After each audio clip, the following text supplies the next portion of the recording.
Professional కాంటెక్స్లో hand shake చేసేటప్పుడు avoid చేయాల్సిన fifth type of hand shaking ఏంటంటే not maintaining eye contact when shaking hand with the other person. ఇది ఎలా ఉంటుంది ఒకసారి చూద్దాం. చూసారుగా, కిందకో పక్కకో చూస్తూ ఐ కాంటాక్ట్ మెయింటైన్ చేయకుండా హ్యాండ్ షేక్ చేయడం అనేది ఆ వ్యక్తి యొక్క లెస్ కాన్ఫిడెంట్ పర్సనాలిటీని సూచిస్తుంది. So please avoid it. Maintain eye contact.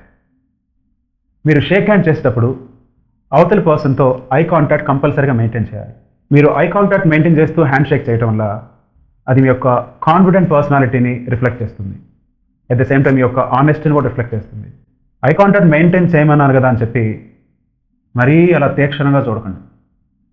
You should not stare into the eyes of the other person. Especially the other person is women, she will get afraid. మీరు అలా తీక్షణంగా చూస్తూ కళ్ళల్లో కళ్ళు పెడుతూ hand shake చేయడం వల్ల so అలా చేయొద్దు మీరు.